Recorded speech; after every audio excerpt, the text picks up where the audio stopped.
কলিজার টুকরা ভাবিরা, স্বামী রেগে গেলে কি হয় শোনেন। জীবনে বহু অন্যায় করেছেন, তওবা করেন, নাক কান মোলা খান, আজ জীবনে করব না। আল্লাহর নবীর বেটি ফাতিমাকে নবী বললেন, মা আমি গরিব, শুধু একটা নামাজের পাটি দিলাম আর একটা খেজুর পাতা সেটা দিলাম। ও ফাতেমা, তবে তোমার কোনো ব্যবহারে কোনোদিন আমার স্বামী আমার জামাই যেন রেগে না যায়, তোমার স্বামী যেন রেগে না যায়। আল্লাহর নবীর বেটি ফাতিমা সেইভাবে চলতেন, জীবনে স্বামী দুঃখ দেয়নি, বড় কথা বলেনি, চোখ রাঙায়নি। যেমন মা আর তেমন বেটি, এই জন্য ভালো বংশ খুঁজে ছেলের বিয়ে দিতে হয়। নোংরা বংশ যদি পড়ে যাও, পুরো বংশ জেল কাটবে। এই মা খাদিজা পৃথিবীর ক নাম্বার নারী? ভালো করে বলে। মা খাদিজা ছিল করোড় করোড় টাকার মালিক। রাসূলুল্লাহর বাড়ি এসে শোয়ার জায়গা পায়নি, ভালো পরনা শাড়ি পায়নি, ভালো পানির গ্লাস পায়নি, ভালো একটা পানির মশক পায়নি, ভালো একটা বিছনার চাদর পায়নি, ভালো একটা শাড়ি পায়নি, পেট ভরে দুমুঠো খেতে পায়নি, মাসের পর মাস উলন জ্বলেনি, নবী কোনোদিন চোখ দেখায়নি। খাদিজা বলেছিল, ইয়া রাসূলুল্লাহ, আপনি বলছেন আমার আব্বা নাই, আপনি বলছেন আমার মা নাই, আপনি বলছেন আবু কুবাইস পাহাড়ের ঢালে আমার বাড়ি। খাদিজা, আমি আমার আব্বাকে চোখে দেখিনি, আমি আমার মায়ের স্নেহ মমতা তেমন পাইনি। খাদিজা রে, আমি তোমার এরকম বিছনা দিতে পারবো না, তোমার এত খুশবু দিতে পারবো না, এত স্পন্সের বিছনা আমার নাই, এত বড় বাড়ি আমার নাই, আমি তোমার ঠিক মতো পোশাক দিতে পারবো না, শোয়ার জায়গা তেমন আমার নাই। খাদিজাতুল কুবরা বললেন, ইয়া রাসূলুল্লাহ, আমি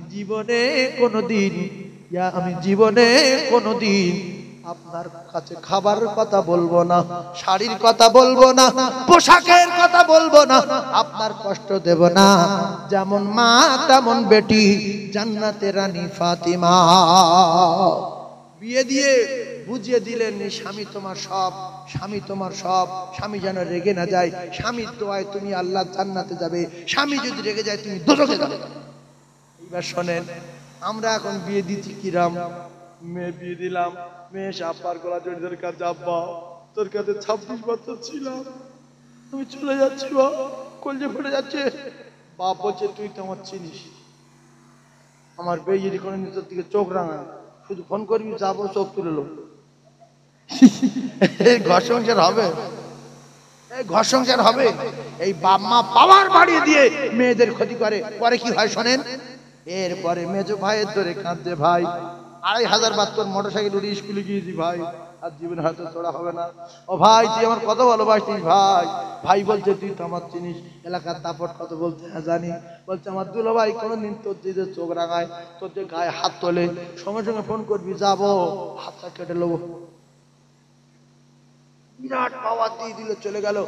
মাসখানেক ছিল শ্বশুর বাড়ি, হঠাৎ একদিন স্বামী বলছে, দেখ 1 মাস তোর কিচ্ছু বলিনি, আজকে তুই যা করছিস একে টর্মের তোর দাঁত পাটি ছাড়িয়ে দেবো একদম। ও সঙ্গে সঙ্গে ফোন করে, সেই ভাই বলে দিয়েছিল, মনে আছে, হ্যালো মেজো ভাই, পেরায় মাছ ছিল, মারিনি, পেরায় মাছ ছিল। ও মেজো ভাই শুনে আসার কে বাইক নিয়ে এসে, কই ভাই, কই কই ভাই, শোনো একটা কথা বলছি, ছোট কথা, আমার বোনের গায়ে যদি কোনোদিন হাত পড়েছে, হাতটা হাতে রাখবো না, হাত পড়াইতে কেটে নেবো। ও শুনে বললো, সর্বনাশ, 1 মাস হয়েছে এখন মারিনি, সবে মারছিল, হাত উঁচু করেছি, তাতেই ফোন, জমি বিক্রি করতে করবো, এর তালাক করবো। ছেলে কেন করলো, কেন করে তালাক হয়ে গেল, তাতে 10 লাখ টাকা লস হলো, 5 লাখ টাকা লস হলো। সেই টাকা নিয়ে কি ফুর্তি আনন্দ, চুরি শাড়ি, বোনার বাড়ি, ভাড়া বাড়ি, কালু বাড়ি, 9 বছর আর বিয়ে হয় না, তালাক হলামে। এবারে খুঁজে খুঁজে ওর বাপ দেখতে পারতো, একটা বুড়ো ধরে ফেলবে। এইবারে বুড়োর কাছে পড়ে বলছে, আল্লাহ এ কি হলো, এ কি বিপদে পড়লাম, জীবন শেষ হয়ে গেল। কেন, আগে যে স্বামী পুরোজন স্বামী, বুড়োর কাছে পড়ে বলছে, আল্লাহ এ কি, আমি কেন ফোন করলাম, আমি কেন ফোন করলাম। ও ভাবি, স্বামীর কাছে বাড়বিদ্যি দেখালে স্বামী যদি একবার ছেড়ে দেয় সেদিন বুঝতে পারবে স্বামী ছাড়া কত জ্বালা, স্বামী ছাড়া কত মজা, স্বামী ছাড়া কত কষ্ট। ও ভাবি, আল্লাহর নবী জানান, বিশ্ব নবী জানান, অনেকগুলো ক্যাসেট হচ্ছে ভাবি, এই ক্যাসেট গুলো সকালবেলা ছাড়বে, যদি ভুল বলি তাহলে বহু লোক ফটা দেওয়ার জন্য রেডি। ফোন করে ডাকবে, কোথায় পেয়েছো? সে মালমত রেডি করলে বলছি, কথা মাথায় রাখেন। কেন বর্তমান জামানায় হিংসা ছেড়ে গেছে না যায়নি? ভ্যানওয়ালা হিংসা, মৌলবি হিংসা, ফকির হিংসা। একটা ফকির যদি বারবার গোলাবাড়ি বিক্রি করতে আসে, গোলাবাড়ির ফকির তার মাতৃ যাচ্ছে, তুই বারবার আমাদের গ্রামে মারিস কেন? আসে না নাই? আপনি একটা পাকা নেই, একটা দোকান থেকে সারিয়ে আনেন পাকা ফ্যান, ওই যে ফ্যান ঘরে, ওই ফ্যান নিয়ে আপনি যান, প্রত্যেকটা মানুষের ভিতরে হিংসা আসে না নাই? ফ্যান সারিয়ে নিয়ে আসেন, এই ফ্যান কততে সারালি? তা বলতে 150 টাকা নেই, বলতে 2 দিন হবে। এই ফ্যান না, বলছে ফ্যান দোকান না, বলতো কি জানো আমার কাছে আছে কি? চাষি হিংসা, হিংসা হলো পোকা, আল্লাহর কসম, হিংসা হলো ঈমান কুরে খেয়ে শেষ করে দেয়। এক পাশে একই ভেন্ডি বাগান, এর 1 বিঘা আমার 1 বিঘা, ওই আমার ঔষধ মারছে, 10 বস্তা করে ভেন্ডি উঠছে, আর আমার 1 বস্তা যদি উঠছে আবার 20 কিলো পোকা। আমার মাথা গরম, কি করি আল্লাহ, টাকা শেষ, ব্যবসা শেষ, কি করব? এর বাগানে গিয়ে কলজে ঠান্ডা, আল্লাহ এ কি ভেন্ডি, প্রত্যেক পাতায় ভেন্ডি, 2টো করে ভেন্ডি। এর বাড়ি গেছে, বলছে ভাই তুই কি ওষুধ মারিস, কি বীজ মারিস ভাই, একটুখানি দেন, আমি কিনে আনছি, বল না, ফটোটা দেখা না। তা বলছে না, সেই দক্ষিণ বারাসাতে আমার বোনার বাড়ি গেছিল, বোনাই কোটো ঢেলে দিয়েছে, আমি সে কোটো নাম দেন, কিন্তু ও ক্যানিংতে কিনে নিয়ে ও কোটো দেখায় না, কার আসে না নাই? ও জানে আমি খাবো, আমি বাঁচবো, আর গ্রামের লোক সব মরে যায়। এ সিফাত কুকুরের সিফাত, এ সিফাত কার সিফাত? বলেন কুত্তা সিফাত, বলেন কার সিফাত? কুত্তা সিফাত। আপনি তার প্রমাণ নেবেন, একটা বড় কুকুর মদ্দা কুকুরের কাছে 20 কিলো গোশত দেন, হদ্দ খাওয়া খেয়ে 10 কিলো খাক, 15 কিলো খাক, 5 কেজি মতো বেশি আছে, কুকুরের বাচ্চা যায় না। অন্য কুকুর আছে খাক, ক্যাঙ্কি কুকুর আছে খাক, না আমি খেতে দেবো না, কাট তুই খা, না আমি খেতে পারবো না। গালতে বেরিয়ে আসছে কুকুর, সেই গোট কোটানের মূলে বসে আছে। এবার কুকুরে খা, কুকুরগুলো আসছে, ক্যাঁকি পাগলা কুকুর এসে বলছে ভাই যাবো, 2টো খাবো। এ শুয়ে বলছে না, এই কথা ঠিক না? এ জানোয়ার বাচ্চা শুয়ে গালতে গু বেরিয়ে আসছে, একা 15 কেজি খেয়েছে, গোশ পড়ে আছে। খেকি কুকুর সারা গাঙ্গালের গু খেয়ে এসে দেখছে গোশ আছে, প্রধান বলছে ভাই যাবো, এ বলছে না, এই বলছে না, বলে না ভাইরা আমার, কুত্তা সিফাত হলো আমি খাবো আর আমার বাচ্চা খাবে।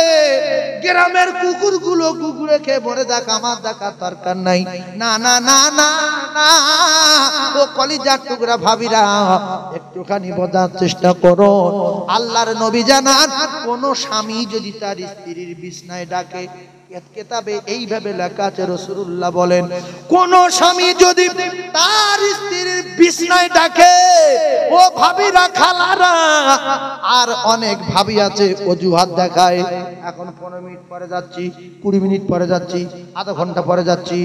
কোন ভাবির যদি স্বামী মাঠে খেটে আসে, আর মাটি কেটে এসে স্বামী ডাকছে স্ত্রী শোনো, বলছে হাঁসের গুঁড়ো দিচ্ছি, তুমি বসো।